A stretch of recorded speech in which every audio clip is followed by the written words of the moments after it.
أديت صح، والدور كان مكتوب صح. يعني الكاتبة وداد الكواري رائعة يعني في هالدور هذا وفي كتاباتها، طبعا تحية لها. والأستاذ المخرج العظيم أحمد المقلة.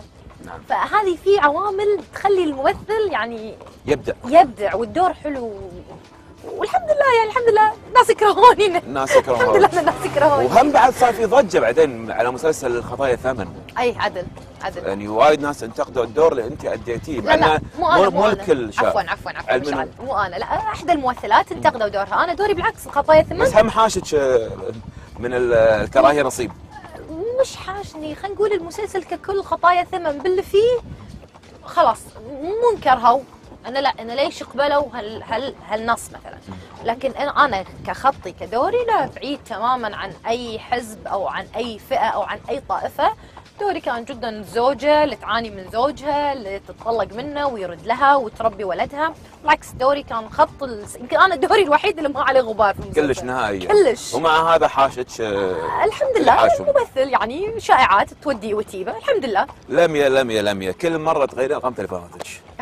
ليش؟ بفهم يعني انا لحد الان مخزن جهازي 50 رقم حقك. لا حرام عليك. لا ما وصلوش ال 50. كلهم نفس الرقم ترى يتغير مسافه. اي اللي هو اللي عارفه من غدين ترى نفس الشيء.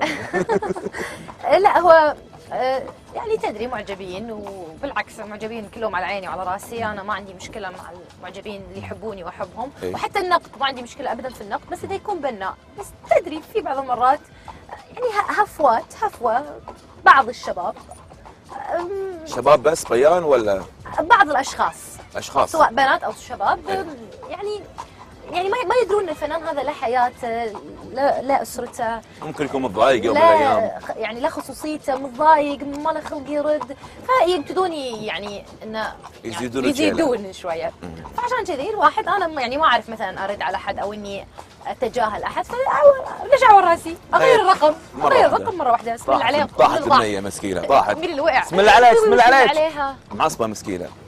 بسم الله عليها. هذا حقكم مشاهدين اللي يروح الخيران يدير باله بالقواري. ديروا بالكم القواري. زين ايش فيك اخترعتي؟ انا يعني تونا قاعد نقول يغمى علي اي منظر كذي يعني.